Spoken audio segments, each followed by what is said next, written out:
This is one of the most fascinating intellectual developments in which we observe that we have traditional values which were prominent maybe in medieval eras, in patristic or scholastic thinking, and suddenly we're speaking about confessions in the 1990s. How do you assess the compromises that Taiwan's democracy had to make back in the 90s? The primary goal of transitional justice measures is to achieve democracy and consolidate democracy. So somehow, from this perspective, I would consider Taiwan's democracy has turned into a democracy we Taiwanese people can be proud of. Hello and welcome to Connected. I'm Tomasz Koper, sitting in for Divya Gopalan. South Africa, Ireland, Argentina, Cambodia, and Taiwan. These are just a few of the countries looking to reconcile with their turbulent past. In the latter half of the last century, a new mode of grappling with the aftermath of conflict and authoritarian rule started to emerge.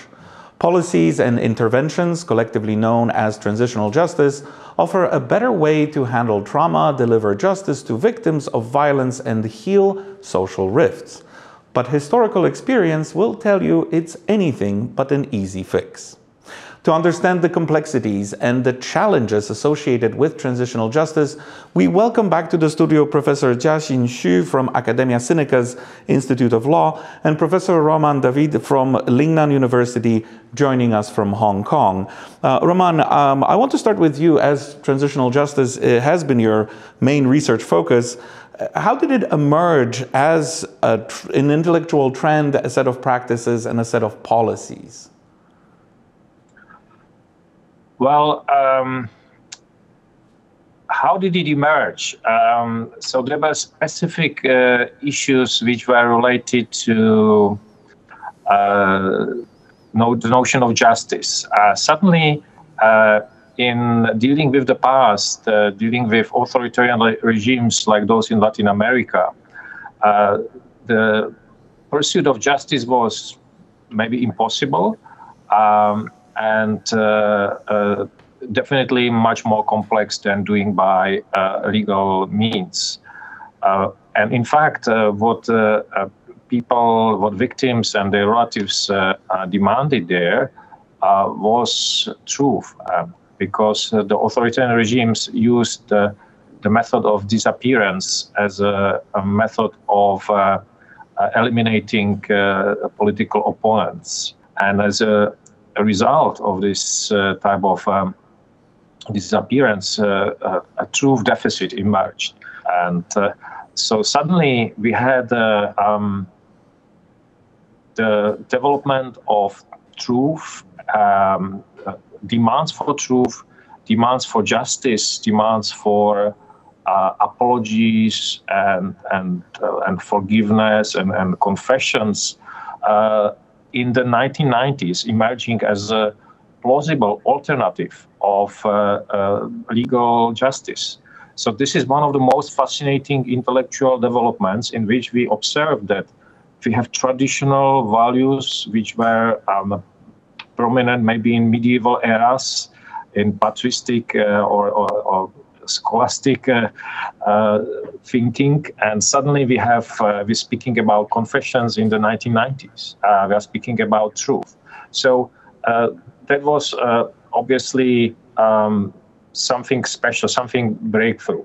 The second interesting phenomenon is that these notions of truth and confessions and justice, they received institutional setting. So suddenly, truth commissions have been established. Special criminal tribunals have been established in parallel to domestic criminal trials, because it was not possible to prosecute at the domestic level. Institutions of grassroots justice, in which at the community level justice has been made. Lustration systems in which members of the secret police and secret informants were not only some of them dismissed, but also exposed.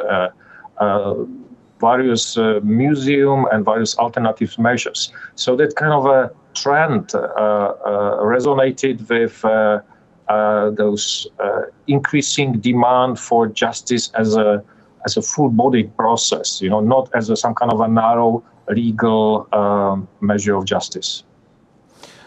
Chia-Shin, we've heard how broad transitional justice can be.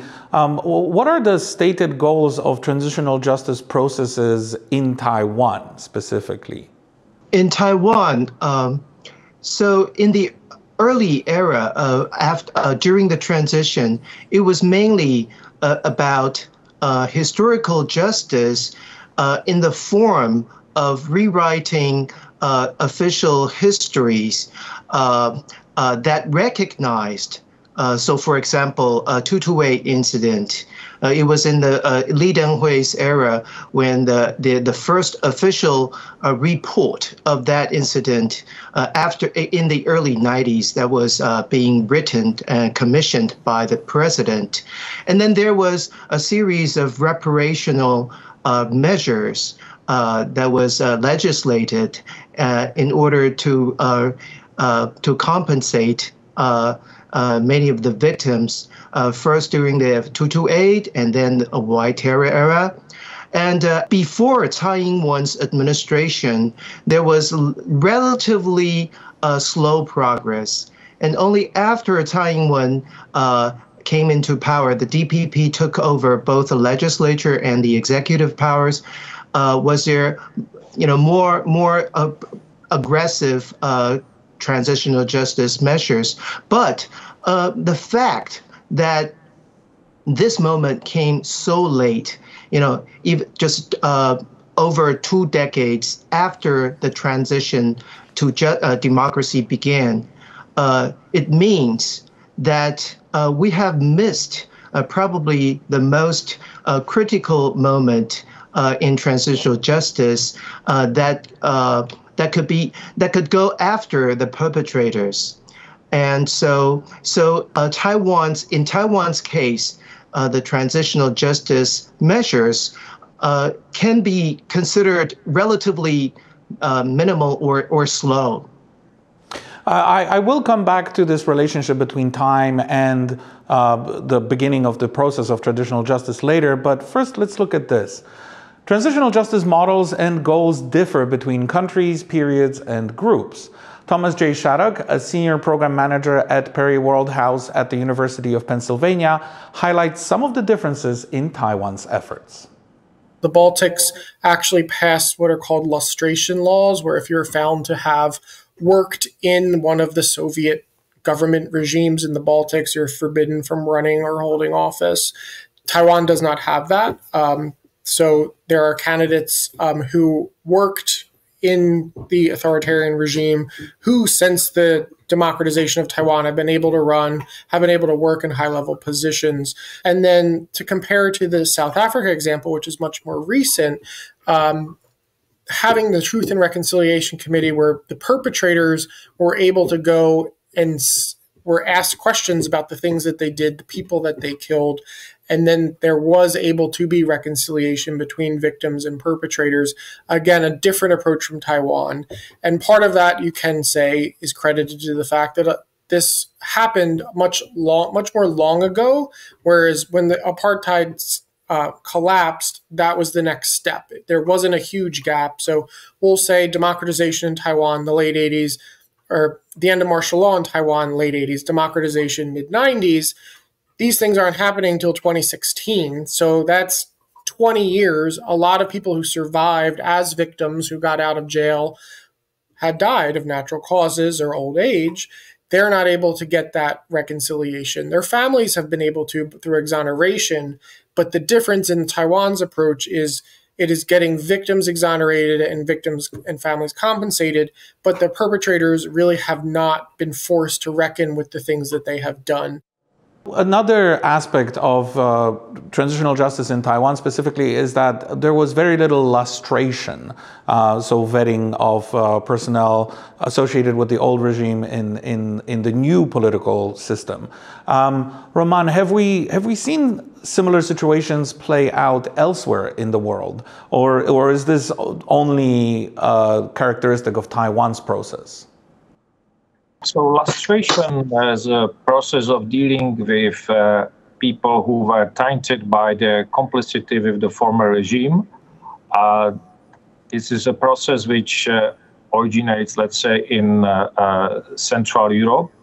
But this is a broader process which is, has been conducted for decades in a very simplistic way by means of purges. So people who were part of the state apparatus of one regime were, after regime change, were simply dismissed. We now know that this type of simplistic measures of dealing with the past is very short-sighted.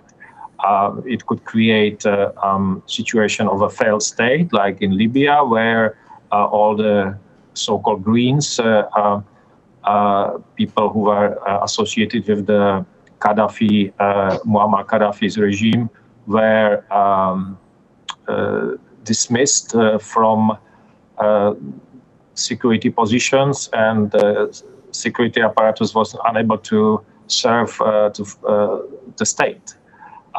So what countries started to do, they adopted more nuanced way of dealing with the past. And for example, Czech Republic, Hungary, and Poland, they developed models of dealing with the past, which was much more measured in many aspects, but still very conceptually different.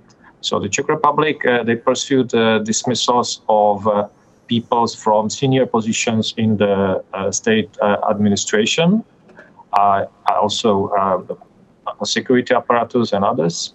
In Hungary, they sought to expose them, and because many people who were involved with the previous regimes were involved secretly, and the idea was that if you breach interpersonal trust, if you inform about your fellow citizens, you should probably not hold a public office, because then you take down the trust of the entire institution. So the second measure was exposure.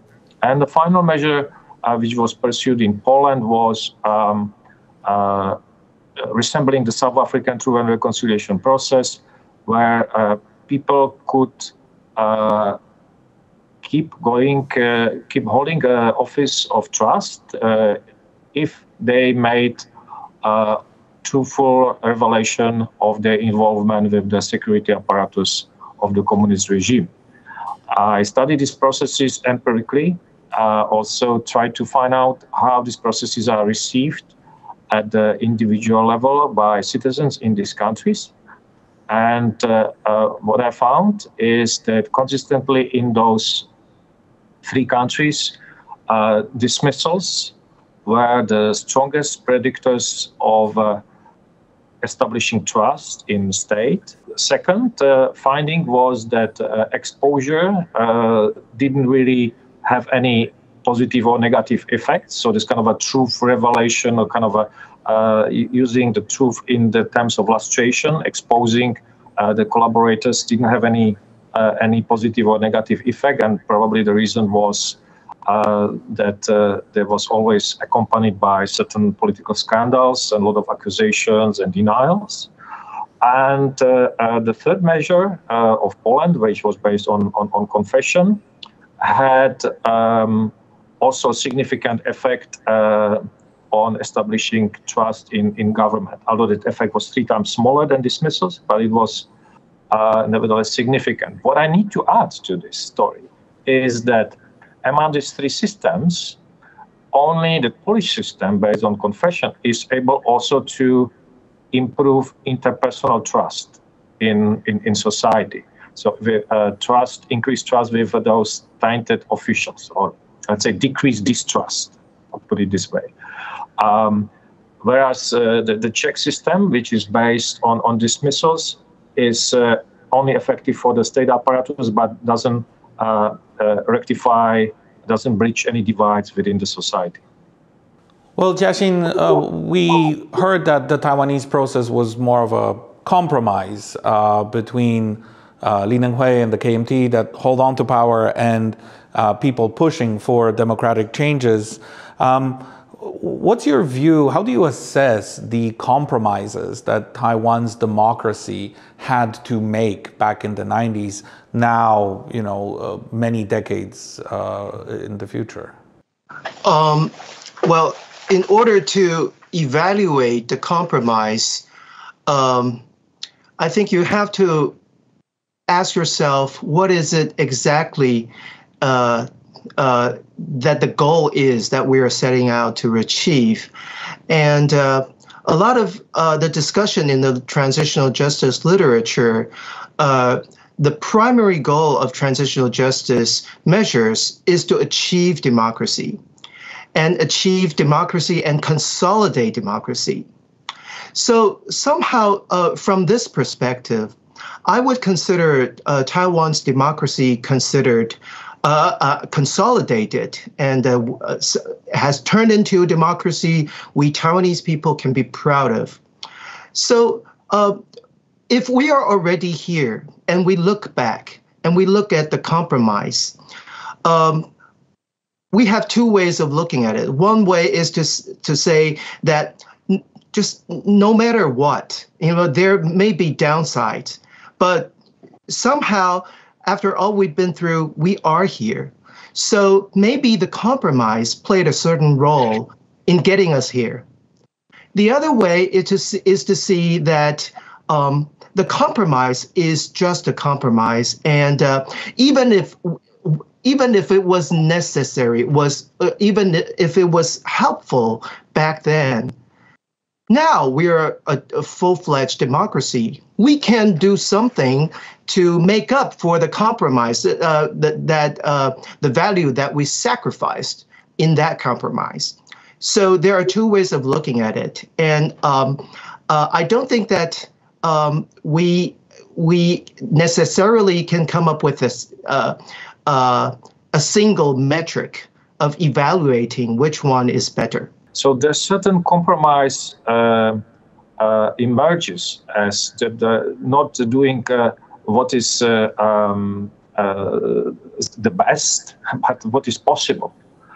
And what is happening in this type of countries which were based on a compromise, they revisited the compromise. So all those compromises which were forged were tentative. And South Africa reached a compromise on amnesty in 1993 in the Constitution. In 1994, they passed the Truth and Reconciliation Act, which turned this unconditional amnesty to perpetrators of human rights violations to conditional amnesty. So in order to evaluate post-transitional justice, we have to understand what exactly the goal is at this later stage of transitional justice. Then I would say that for Taiwan, the point is how to further consolidate and strengthen the status of Taiwan democracy, especially domestically, in an atmosphere of political polarization, as in the face of a rising threats of China. And I think that is the metric that we should be using in order to evaluate whether it's the ethics of responsibility or the ethics of conviction, and what maybe there's a combination of both that we should be undertaking in the next stage. Before we end today's show, I want to bring it to a more personal and emotional level, because one of the biggest hopes in the transitional justice processes is putting an end to hatred and a cycle of violence. Cheng Chu-mei is the daughter of the free speech activist Nylon Zheng, who self-immolated for his cause. Here's her take.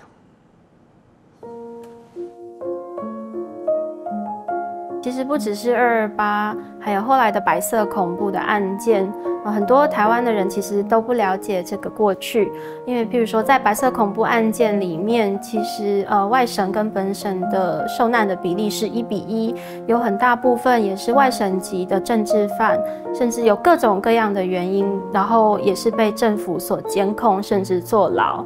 那我相信很多人还不了解这个过去。那随着最近政治档案的越来越开放，有些体制上面过去是如何侵害人民的权利，这个才会更清晰。所以其实过去一直还没有过去，因为我们还在逐渐发现过去的真相到底是什么。如果你们家也有相同的事情，就是作为子女或作为家人的，我们应该就要去了解，因为这是我们的权利。